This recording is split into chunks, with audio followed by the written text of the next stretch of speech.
নমস্কার বন্ধুরা, নেহা ক্রিয়েশন চ্যানেলে সবাইকে আমন্ত্রণ। আজকে আপনাদের গোলা রুটি রেসিপি করে দেখাবো। উপকরণ: ময়দা, পেঁয়াজ কুচি, টমেটো কুচি, ক্যাপসিকাম কুচি, ধনেপাতা কুচি, লঙ্কা কুচি, গোলমরিচ গুঁড়ো, নুন, সাদা তেল।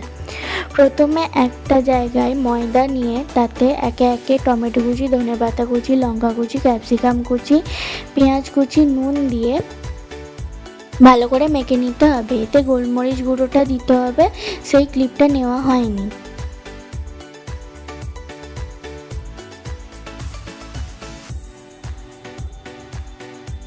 ভালো করে মেখে নেওয়ার পর তারপর অল্প অল্প করে জল অ্যাড করে একটা ব্যাটার তৈরি করে নেব।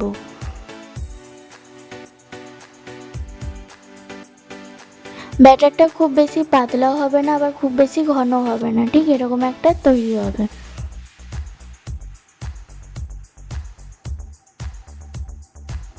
তারপর একটা চাটু গরম করে চাটুতে 1 চামচ মতো তেল দিলাম। তেলটাকে খুব ভালো করে স্প্রেড করে নেব।